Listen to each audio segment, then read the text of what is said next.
అద్భుతం. దేవుడు మాట్లాడినవి ఎలా జరుగుతాయి, ఎలాగా దేవుడు చేస్తాడనేది మొన్న శుక్రవారము దేవుడు అనేక మందిని ప్రతి వారం పిలుస్తున్నాడు. పిలిచినప్పుడు కొంతమంది ఆ సమస్యలో ఉన్నోళ్ళు ఇక్కడికి వస్తున్నారు. కొంతమంది ఎవరైనా ఒకళ్ళిద్దరు ఏదైనా సమస్యలో రాకపోతే మనం ఏంటి రాలేదని అనుకుంటాం. వాటికి కూడా సమాధానం ఎలాగుంటుందో మనము దేవుడు ఎలా మాట్లాడతాడో స్పష్టంగా విందాం. చెప్పం. అన్నకే వదనమ్మకి ప్రైజ్ లేడండి. మీ అందరికీ నా వందనాలు. మా ఆయన గారికి 2 సంవత్సరాల నుంచి ఒక కన్ను సరిగ్గా కనిపించట్లేదు. అయితే అది అసలు ఇంత డిస్టెన్స్లోనే కనిపిస్తుంది, లాంగ్ డిస్టెన్స్ అయితే కనిపించట్లేదు. మేము హాస్పిటల్కి వెళ్దామని చెప్పి అనుకున్నాం కానీ వెళ్ళలేదు. అన్నతో కూడా చెప్పి ఈ అంశం చెప్పి అసలు ప్రార్థన కూడా చేయించుకోలేదు. నేను ఎప్పుడు చెప్పలేదు అన్నతోటి, వదనంతో కానీ అన్నతో కానీ నేను ఎప్పుడు చెప్పలేదండి. పోయిన శుక్రవారం ప్రార్థన చేసుకుంటుంటే పరిశుద్ధాత్మ తండ్రి పిలిచారు, గుర్తుతో సహా.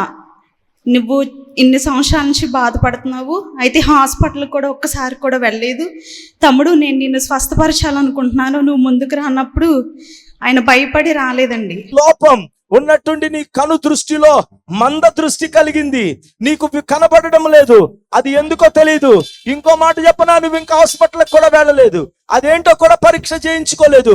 యేసు నామములో ఇప్పుడే నువ్వు ఇక హాస్పిటల్కి వెళ్ళాల్సిన పని లేకుండానే అద్భుతమైన శక్తిని దేవుడు నీకు విడుదల పరచబోతున్నాడు. Thank you Jesus. దేవుడు ఏ తల్లినైతే పిలిచాడు ఆమె బలిపీఠం దగ్గర ఉంది. మరొక యవన బిడ్డ, నీ కంటి లోపములో నువ్వు ఇక్కడికి వచ్చావే, యేసు నామములో ఒకరు కాదు ఇద్దరు, మరొక సహోదరుడు కంటిలో భయంకరమైనటువంటి సమస్యలో, ఒక కన్నుకు కలిగినటువంటి సమస్యలో నువ్వు ఈ స్థలంలోనికి వచ్చావు. అదేమైందో తెలియక దృష్టి మందగిల్లి వేదనతో ఈ స్థలంలోనికి వచ్చావు. ఒకవేళ నీకు అభ్యంతరం అని అనుకుంటే నువ్వు రావక్కర్లేదు. నీ దగ్గరే నీ కుడి హస్తాన్ని నీ కంటి మీద ఉంచుకో. ఇదిగో దేవుడు స్వస్థపరచబోతున్నప్పుడు నువ్వు సిగ్గుపడవలసిన పని లేదు. యేసు నామములో ఇప్పుడు నా కను దృష్టి మందగిలిందని వస్తావేమో, మళ్ళా దృష్టి బాగుపడి నువ్వు ఈ స్థలంలో నుంచి వెళ్ళబోతున్నా. రామందుకే యేసు నామములో దేవుడు నిన్ను ఇప్పుడే ముట్టి స్వస్థపరచబోతున్నాడు. ఇన్ జీసస్ నేమ్ హల్లెలూయా. అప్పుడు నేను అనుకున్నాను, దేవా నువ్వు నా భర్త కొరకే నువ్వు పిలిచావని నాకు తెలిసింది, నువ్వు ప్రేరేపించావు నన్ను, నాకు తెలుసు. నా భర్త కొరకు నువ్వు పిలుస్తున్నావు, కానీ ఆయన భయపడి రాలేదు. ఆయన మందిరంలోనే ఉన్నారు, హస్తం అప్పుడు మళ్ళీ అని చెప్పారు, మీరు రాకపోతే కనుక అక్కడే నిలబడి హస్తం వేసుకోండి, నేను మీ కొరకు ప్రార్థిస్తానన్నప్పుడు అప్పుడు నేను కూడా నా భర్త వేసుకుంటున్నాడయ్యా, నేను కూడా తన తరపున నేను కూడా హస్తం వేసుకొని ప్రార్థిస్తున్నాను. ఆ కంటి సమస్య ఇప్పటి వరకు నేను ఎవరితోని చెప్పలేదు, కానీ తండ్రిగా నువ్వు మా బాధను ఎరిగి మమ్మల్ని పిలిచావు, మేము రాలేదు, మమ్మల్ని క్షమించు, నా భర్తను స్వస్థపరచని చెప్పి ప్రార్థన చేసుకోగాని దేవుడు స్వస్థపరిచాడండి.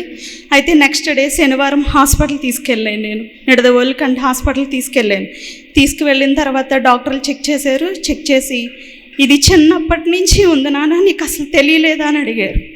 తెలియలేదండి, ఇప్పటి వరకు కూడా తెలియదు మాకు సమస్య.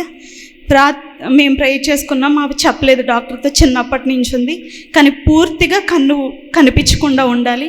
కానీ ఒక అద్భుతం జరిగింది నీ జీవితంలో. అది చిన్నప్పటి నుంచి అంటే 37 సంవత్సరాలు వచ్చినాయి ఇప్పటికీ, మొత్తం కంటి చూపు పూర్తిగా పోవాలి, కానీ పోకుండా సంపూర్ణంగా కంటి చూపుతో నిలబెట్టి సాక్షిగా నిలబెట్టిన దేవునికి మహిమ కలుగును గాక.